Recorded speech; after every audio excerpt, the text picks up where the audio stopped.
Now a CNN political commentator and Republican strategist Alice Stewart, also joining us as CNN political analyst April Ryan. Great to have both of you here, by the way. Alice, let me start with you. Did you ever think you would see the day when Mike Pence would get called a traitor at a Christian conservative conference? Never, because he is truly the face of faith and freedom for the Republican Party, and he's far from a traitor. Look up the word in the dictionary, and traitor is about someone who betrays their friend, their country, and their principles. That is not Mike Pence. And look, here's what he did on the day of January 6th. He told the president and he told the country, I cannot stand in the way of the certification of these election results. As in his role as president of the Senate, he is there to certify and not obstruct. He is there to oversee the certification of these results. And that's exactly what he did. Rational Republicans realized that he was doing his job and upholding the Constitution on that day. April, you saw Ralph Reed downplaying this. You cannot downplay what happened to Mike Pence Friday, like you cannot downplay what happened January 6th. This is just an offshoot, a minor offshoot, if you will, of what happened January 6th. I cannot get out of my head a noose, a gallows erected with a noose, specifically for Mike Pence. The pictures of Mike Pence and his family being escorted by security out of there by quote-unquote patriots who follow the president of the United States, who happen to be his co-worker, okay? And now he's at this rally. They're booing him. It's going to get worse. What it's going to take to change it is for the former president of the United States to say stop. He hasn't done that yet. He's not going to do that. Right, and that won't happen. And look, that's the problem. Right, and Pence's role that day was to be a presider, not a decider. And look, if he could have gone in, like the former president told him, and stopped the certification, look, this would have been done in the past.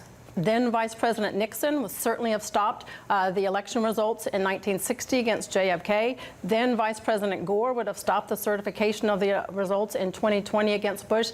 It's not possible. So for him to be asked to do so is just absurd. And Mike Pence was being a patriot by following the Constitution. Right. And these people who are screaming traitor, who are following the President of the United States, who has not said, look, we are resolving our issues, it's just perpetuating this. And my fear for Mike Pence is someone who's had threats from these kinds of people. He needs to be protected at all times because it's only going to get worse until the former president says something to stop it. Let's talk about what Rod Johnson, Wisconsin senator, said last Sunday on Fox. Let's listen to this and talk about it. I think it's extremely important to create an accurate historical record of exactly what happened so the false narrative of thousands of armed insurrectionists doesn't last. So that is why I have my staff going and reviewing the relevant parts of the 14 hours worth of surveillance, and we're finding out some pretty interesting things. Alice, he's essentially saying he wants to rewrite the history in favor of the insurrectionists. And by the way, we've tried to have Ron Johnson on. We've asked him a bunch of times. He won't come on. Right. But what do you make of this comment? I think the best way to document history is to follow the facts, and let's have a bipartisan commission on this. We followed the history on 9/11 and had a 9/11 commission. I think a bipartisan commission to look at all of the facts on January 6th is certainly the way to go. Let everyone that has information come forward, and that's the way that we document history. And look, but why are so many Republicans against that, Alice? They're afraid of the truth. They are afraid of the truth. Tens of thousands of people who followed President Trump, who were on the ellipse, went to the Hill. They did not come skipping along, carrying a basket and kissing people, as they said. They were in there talking about looking for Nancy Pelosi. They found Congressman Clyburn's office that's really tucked away. You have to use a map. They went and desecrated the halls of Congress, feces and urine. They were not skipping along as tourists. They went there to change the structure of power. The executive branch of the United States put war on the legislative branch of the United States with those people who came. Can you imagine? And the only reason why we're having this conversation is because none of the congressional leaders were taken out or killed. If one of them, if anything had happened to one of them, this would be a totally different conversation. Yeah, absolutely.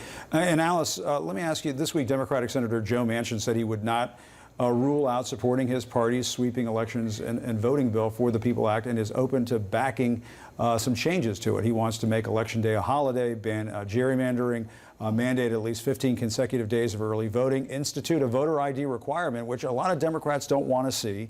So it's sort of some catnip for the Republicans maybe to sign on to this. What do you make of this proposal? Look, Joe Manchin is the man of the hour, right? And he is in a situation right now as a Democrat overseeing a very conservative state to try and seek bipartisanship. And I think he is 100% correct that in these tense times, we shouldn't seek sweeping election changes that does not come about through unity. And look, Joe Biden himself said, I'm going to campaign and govern on unity and uniting Republicans and Democrats. All these Republican states changing things willy-nilly across the country based on the big lie. Exactly. Yeah. But on this point as well, there's so much emphasis on Republican obstructionism to this voting law. This is also about Democratic unity. You don't have Democrats united behind this immigration legislation, and that's one of the things that Joe Manchin is trying to change. When it comes to voting, we are a nation that is voting without the full protections of the Voting Rights Act. We are a nation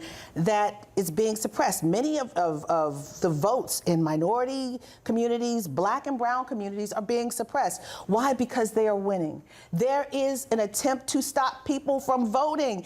End of story. And we are the United States of America. Why is that happening? It should not ever be in 2021 that someone should say, I can't have a drink of water if I want to stand in a long line to vote. It should not ever be a long line to vote.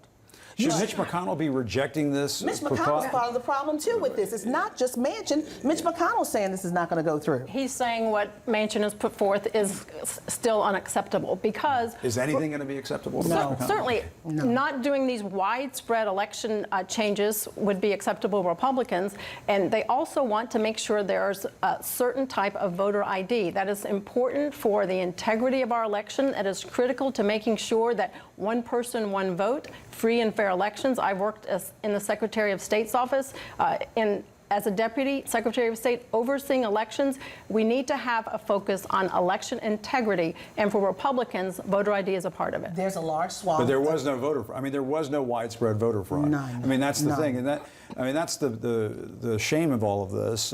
I mean, it's just a national Lies. shame. Yeah. Is that all of these election voting, changes that are taking place in these states they're all predicated on lies, on the big lie. Alice, can't you understand why Democrats would, of course, want to push forward national federal changes to make sure that these states just don't run wild? Well, you also have to remember elections on the presidential level are run state by state.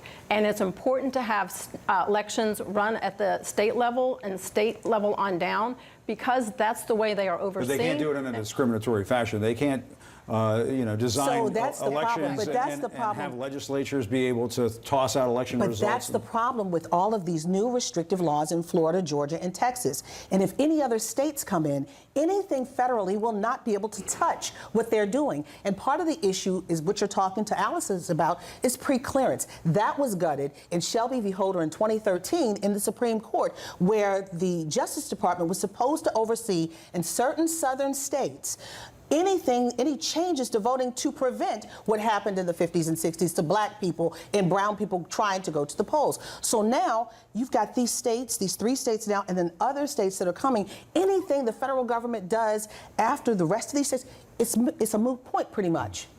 On this Juneteenth, I think about all of the folks who struggled to see this day become a federal holiday. And, I got news for some of the folks who are trying to make some of these changes in these states and make it harder for folks to vote. There are folks who are willing to work hard for the right to vote and stand in line. People are willing to die. They're willing to die for the right to vote. Right. And I think that is something we should be thinking about on this Juneteenth. And hats off to people like Latasha Brown in Georgia who's working for Black Voters Matter. And let me just say this, probably the takeaway of today is when you mentioned Juneteenth to Congressman Clyburn, the smile on his face really said it all. It did say it all. All right, thanks, ladies. It's about resilience and moving forward. Voting rights, policing, housing, so much more. It's about smiling and being determined as well. Determination. Determination. That's right. All right, thank you, ladies, so much. Great to talk to you. And coming up,